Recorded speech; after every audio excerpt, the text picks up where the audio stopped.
사도행전 2장 14절로 36절 말씀 우리 한 목소리로 봉독하겠습니다. 시작. 베드로가 열한 사도와 함께 서서 소리를 높여 이르되 유대인들과 예루살렘에 사는 모든 사람들아 이 일을 너희로 알게 할 것이니 내 말에 귀를 기울이라. 때가 제3시니 너희 생각과 같이 이 사람들이 취한 것이 아니라 이는 곧 선지자 요엘을 통하여 말씀하신 것이니 일러스되 하나님이 말씀하시기를 말세에 내가 내 영을 모든 육체에 부어주리니 너희의 자녀들은 예언할 것이요 너희의 젊은이들은 환상을 보고 너희의 늙은이들은 꿈을 꾸리라. 그때에 내가 내 영을 내 남종과 여종들에게 부어주리니 그들이 예언할 것이요 또 내가 위로 하늘에서는 기사를 아래로 땅에서는 징조를 베풀리니 곧 피와 불과 연기로다. 주의 크고 영화로운 날이 이르기 전에 해가 변하여 어두워지고 달이 변하여 피가 되리라. 누구든지 주의 이름을 부르는 자는 구원을 받으리라 하였느니라. 이스라엘 사람들아 이 말을 들으라. 너희도 아는 바와 같이 하나님께서 나사렛 예수로 큰 권능과 기사와 표적을 너희 가운데서 베푸사 너희 앞에서 그를 증언하셨느니라. 그가 하나님께서 정하신 뜻과 미리 하신 대로 내준 바 되었거늘 너희가 법없는 자들의 손을 빌려 못 박아 죽였으나 하나님께서 그를 사망의 고통에서 풀어 살리셨으니 이는 그가 사망에 매여 있을 수 없었음이라. 다윗이 그를 가리켜 이르되 내가 항상 내 앞에 계신 줄을 배웠으며 나로 요동하지 않게 하기 위하여 그가 내 우편에 계시도다.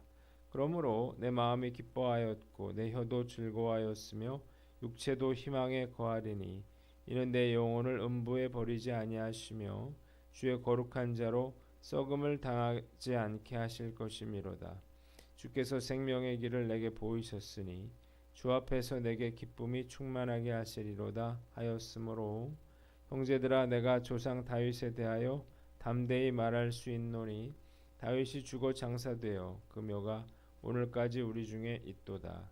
그는 선지자라 하나님이 이미 맹세하사 그 자손 중에서 한 사람을 그 위에 앉게 하리라 하심을 알고 미리 본고로 그리스도의 부활을 말하되 그가 음부에 버림이 되지 않고 그의 육신이 썩음을 당하지 아니하리라 하더니 이 예수를 하나님이 살리신지라 우리가 다 이 일의 증인이로다.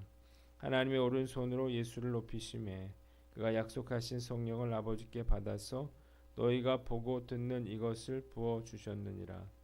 다윗은 하늘에 올라가지 못하였으나 친히 말하여 이르되 주께서 내 주에게 말씀하시기를 내가 내 원수로 내 발등상이 되게 하기까지 너는 내 우편에 앉아 있으라 하셨도다 하였으니 그런즉 이스라엘 온 집은 확실히 알지니 너희가 십자가에 못 박은 이 예수를 하나님이 주와 그리스도가 되게 하셨느니라 하니라. 아멘.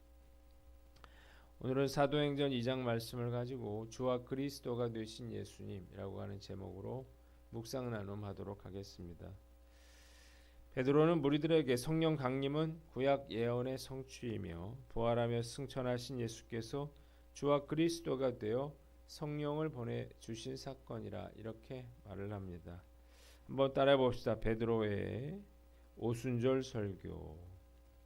자, 오늘 본문은 세 부분으로 나눠볼 수 있습니다. 먼저 14절로 21절 성령 강림과 요엘의 예언 성취입니다.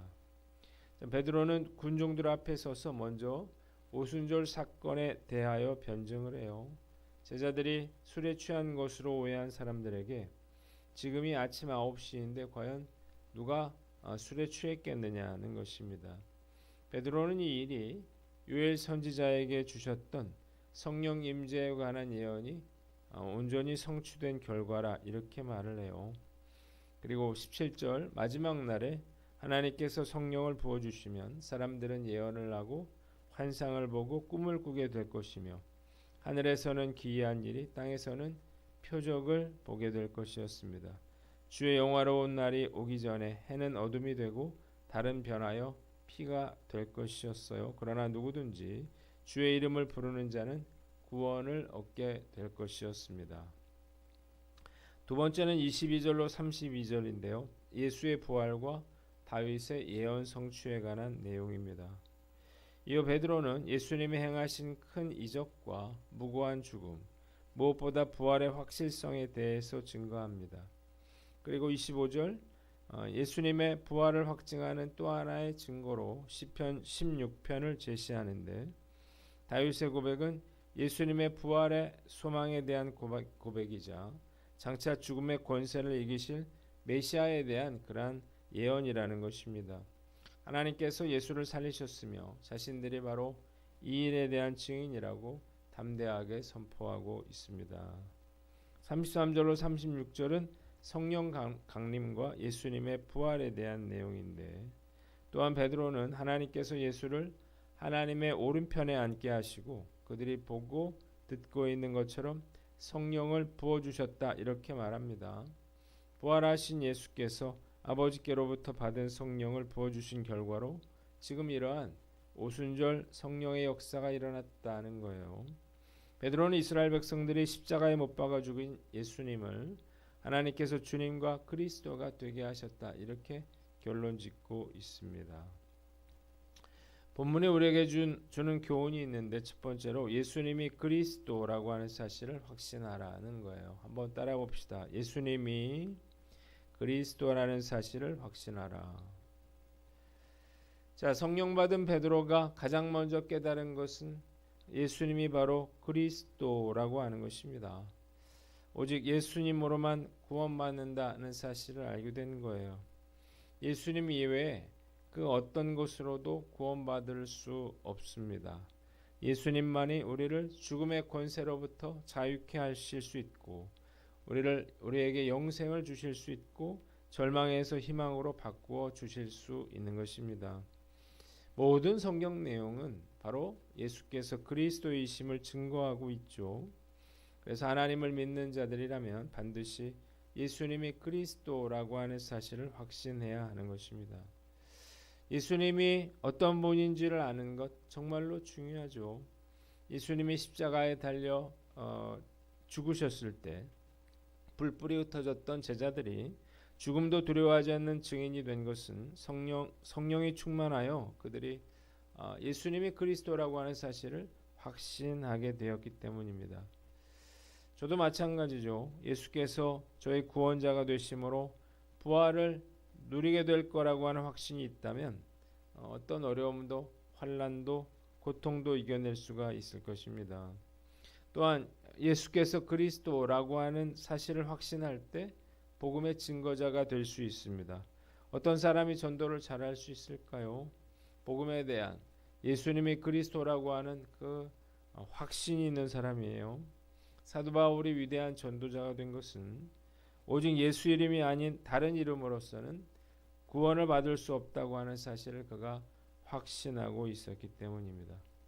복음을 전하는 사람이 복음에 대한 그런 확신이 없다면 과연 그의 이야기를 듣고 누가 교회에 나올까요? 오늘 나는 어떤가 한번 살펴보고 예수님만이 우리의 유일한 구원자 그리스도라고 하는 사실을 우리 다시 한번 마음에 새겨서 담대하게 복음을 전하는 저와 여러분들 되시기를 주님의 이름으로 축원합니다. 두 번째는 그리스도의 증인이 되라는 것입니다. 한번 따라해 봅시다. 그리스도의 증인이 되라.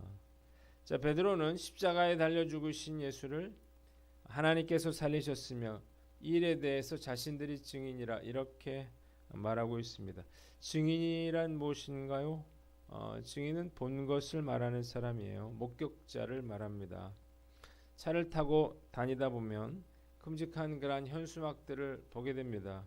그 중에서도 눈에 띄는 게 있는데 바로 목격자를 찾는다는 내용이에요.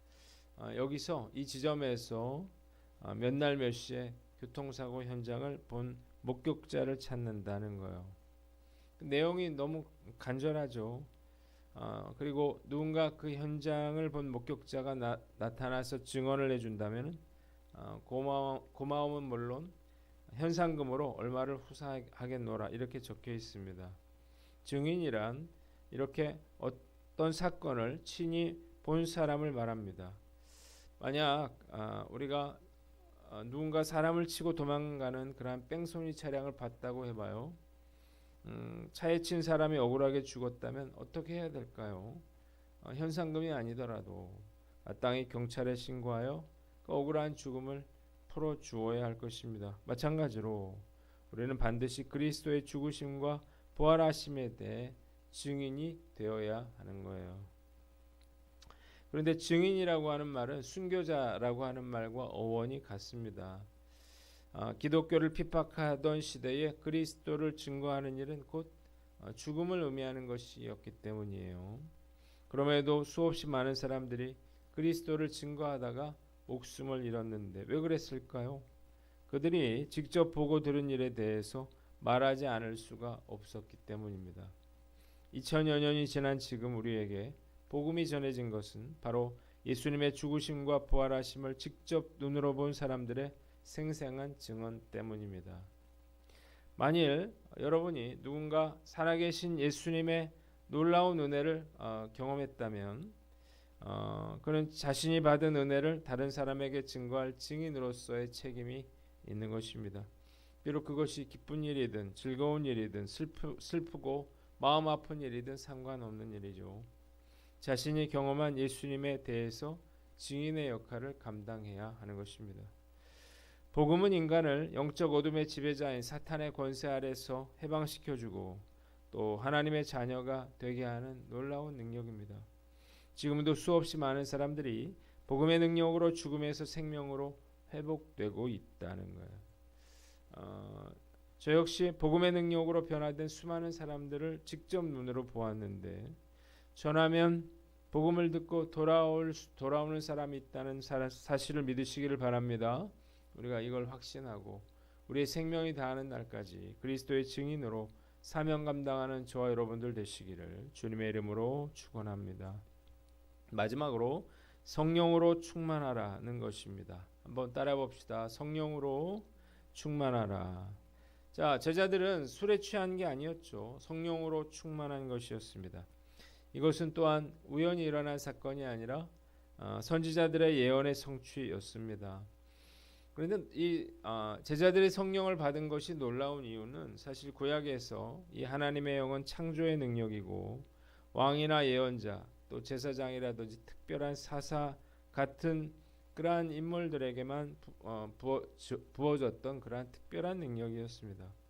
그런데 놀랍게도 요엘 선지자는 마지막 때에는 하나님의 영이 나이와 성별, 계층과 상관없이 모든 사람에게 임해서 모든 사람이 예언을 하고 환상을 보고 꿈을 꾸게 될 것이고 하늘에서는 기이한 일이 땅에서는 표적을 보게 될 거라 이렇게 이야기합니다. 정말 놀라운 일이 아닐 수 없죠. 자, 그런데 안타깝게도 불신자들뿐만 아니라 크리스찬들까지도 성령이 아니라 세상의 것들에 취해 사는 것 같아요. 술과 도박과 성적 쾌락과 취미 등에 취해서 살아가고 있는 것입니다. 이렇게 점점 성령이 아니라 세상 것에 그렇게 취해 산다면 한국 교회는 무너지고 이 나라는 소망 없는 나라가 되고 말 것입니다. 초대교회의 제자들처럼 그렇게 온전히 성령에 사로잡혀 살아야 한다는 사실을 믿으시기를 바랍니다. 저와 함께 말씀을 묵상하는 형제자매들이 이 성령을 사모함으로 성령 충만함을 받아 죄악으로 가득한 이 세상에 하나님 나라의 복음을 드러내며 세상을 변화시킬 수 있는 저와 여러분들 되시기를 주님의 이름으로 축원합니다. 기도하겠습니다. 하나님 아버지, 주가 그리스도의 심을 확신하고 우리가 증인으로 살게 하여 주시옵소서.